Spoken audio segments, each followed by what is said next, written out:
In today's video, I'm going to teach you how to add users to a Confluence space. Before we begin, make sure you have the right level of access. You'll need to be a site admin or have permission to manage users. If you're good to go, open your Confluence site in your browser and sign in. From your home screen, look for the settings cog icon. Depending on your layout, it may appear in the sidebar or the top navigation. Click it to open the administration area. In the admin menu, select User Management. This is where you control who can use your Atlassian products and what they're allowed to access. Once you're in the user management section, find and click Invite Users. This opens the invitation panel where you can add people to your site. Type the email address of the person you want to invite. You can paste multiple addresses if you're inviting a group, and separated lists are usually supported. Take a second to double check spelling.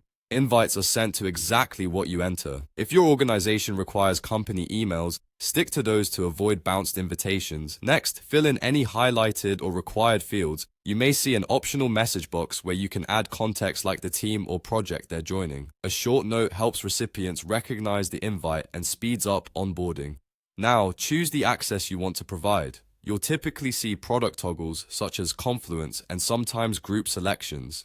Only grant access that the person needs. Following least privilege helps keep your workspace secure and can control licensing costs. If you want them to work in a particular space, consider adding them to a group that already has the right permissions for that space. You can fine-tune space permissions later if needed, but starting with the correct group often saves time. When everything looks right, click Send Invite. The user will receive an email with a link to join. Until they accept, their status may show as pending. After they sign in, they'll appear as active and inherit the permissions and groups you assigned. If the person doesn't receive the email, ask them to check spam or resend the invitation from the user list. Also, keep an eye on your license count. Inviting new users may affect billing depending on your plan. That's it. You went to Confluence, opened user management, invited the user by email, filled in the required details, selected the appropriate access, and sent the invitation.